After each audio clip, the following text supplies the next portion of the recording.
这是他的召唤吗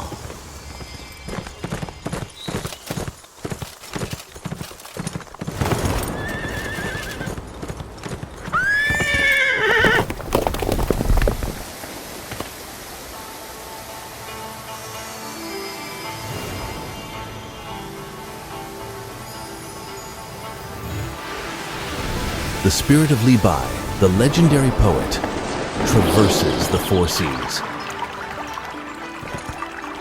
His poems, like his footsteps, get imprinted on the sands of time.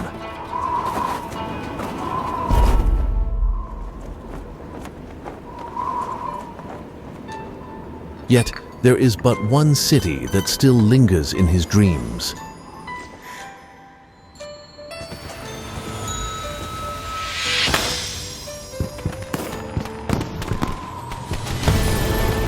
This is that city.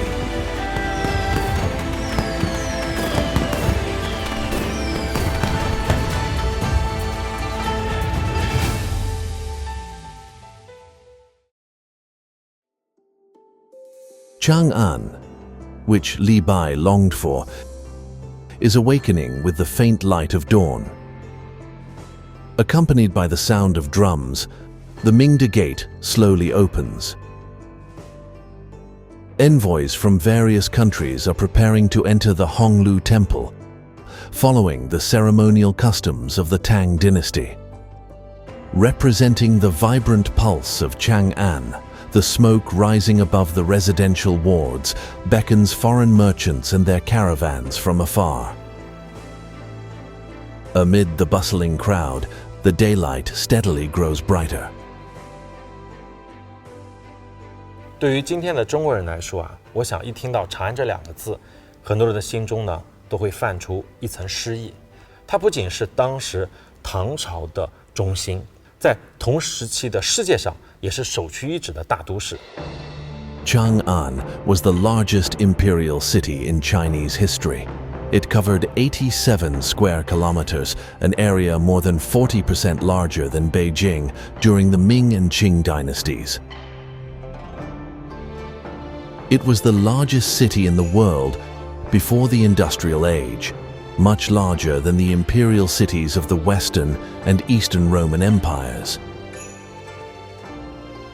It was almost twice the size of Baghdad during the peak of the Abbasid rule.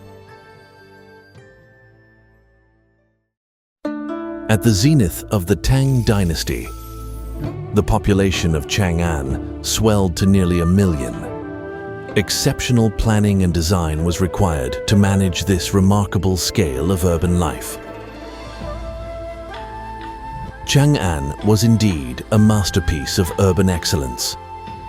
The city was nestled in the central southern expanse of what is now northwest China's Shanxi province, right in the heart of the Guanzhong Plain. To the north lay the sprawling Loess Plateau. To the south rose the majestic Qinling Mountains. To the west stood the undulating Longshan Mountains, and to the east flowed the mighty Yellow River. Surrounded by mountains on all sides and crisscrossed by 8 rivers, this fertile plain possessed not only geographical advantages of defensibility and accessibility, but also abundant agricultural resources conducive to urban development. 我觉得关中的地形它具有一定的安全性保障，同时呢，它也具有着开放性。中国历史上有多个都城，周、秦、汉、唐，还有像16国北朝时期的一些小政权，他们的都城都建在关中，这是个历史的必然的选择。In 581, the Sui dynasty was established, reuniting China. The founding emperor decided not to retain the northern Zhou capital of Chang'an and ordered the construction of a new capital nearby, one that could match the grandeur of his reign. Thus, the precursor to the Chang'an City, Daxing, began to take shape. The designers of Daxing fully employed the principles of ancient Chinese geomancy, or feng shui, in their construction. They transformed the uneven terrain using the Qian hexagram from the ancient Chinese text, I Ching, or the Book of Changes, assigning a new meaning to the land. The 6 lines of the Qian hexagram corresponded to the 6 high mounds on this land. Following the symbolic meanings of the hexagrams, they allocated residences for the emperor, officials, and commoners, arranging them from north to south. The layout included the Imperial Garden, Palace City, Imperial City, residential wards, and temples. 我想呢，中国古代的城市，它的建设、它的规划，除了满足一般的日常的生活需求以外，它有带有强烈的这种文化、礼仪甚至信仰的色彩，这是中国古代城市的一个重要的特点。In the year 618, the Tang Dynasty was established. It continued to use the Sui capital Daxing, but renamed it Chang'an.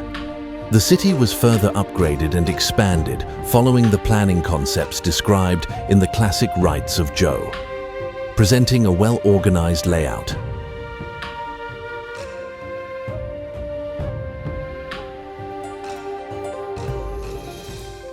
During the High Tang period, Chang'an housed 3 major palace complexes: the Taiji Palace, Daming Palace, and Xingqing Palace.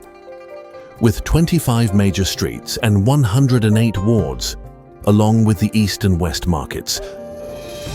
The layout, featuring 3 concentric walls, formed the largest imperial city in the world at the time. The city had 14 east-west streets and 11 north-south streets. Each of the east, south, and west walls had 3 gates, and each rectangular area, defined by walls between the streets, formed a residential ward. 里坊制并不是在唐代建立的，根据我们很多的文献记载和考古发掘的证据，知道它大概是在战国时期就已经奠定了。那么当时之所以采用里坊制呢，也是为了形成一种更加安全的、更加有秩序的这样的一种城市生活。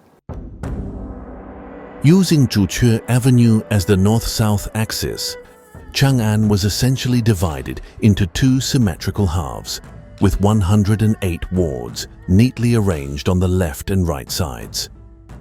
The commercial centers of the West Market and the East Market and Wannian counties were also divided by this street. Among them, the most famous was the West Market, as it was a starting point of the Silk Road.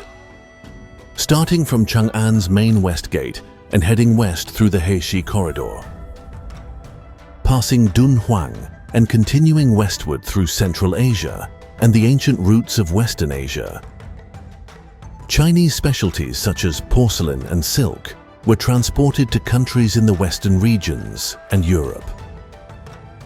Merchants from the Western regions also brought spices, jewelry, and medicines to Chang'an via the Silk Road. Thus, the West Market became an international trade center, earning it the reputation of a golden market. 经过了考古发掘，我们就发现西市当中发掘出了很多的这种店铺的遗迹。那这些商铺呢，一般范围面积都不是很大，前面是商店，后边是作坊，也就是自己家里生产的东西可能就在前面卖出来了，是一种典型的前店后坊式的这样的一个商业格局。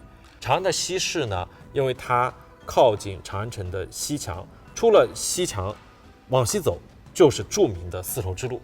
所以呢，西市这个地方往往云集了从四面八方，尤其从丝绸之路来的各方奇珍。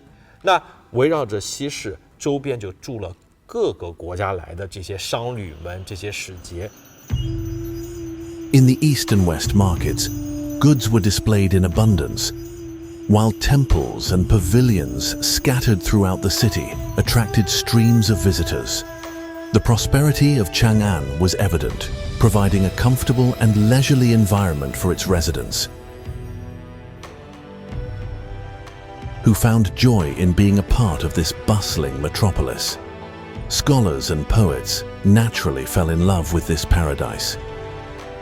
They used poetry to capture its splendor, from the morning bells to the evening drums, through the changing seasons.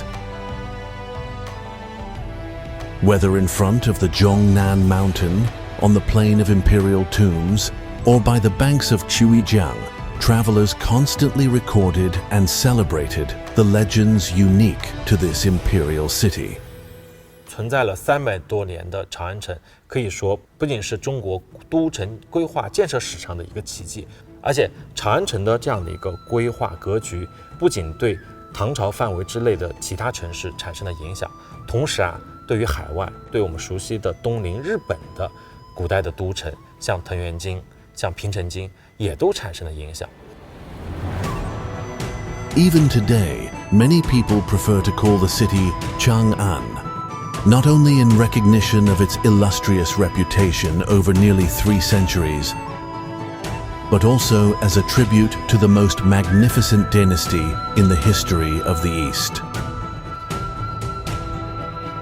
The Hai Tang and Chang'an have left behind not only enchanting romantic poetry, but also architectural concepts and wisdom that artisans continue to revisit and draw inspiration from.